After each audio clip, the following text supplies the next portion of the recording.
Okay, a cold start video of my 1976 RD200C electric start.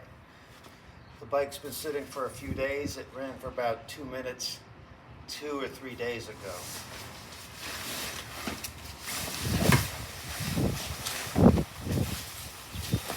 As you can see, perfectly cold, room temperature.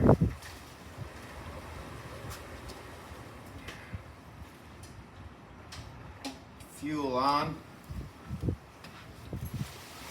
key click on, starts like a top. I didn't even choke it.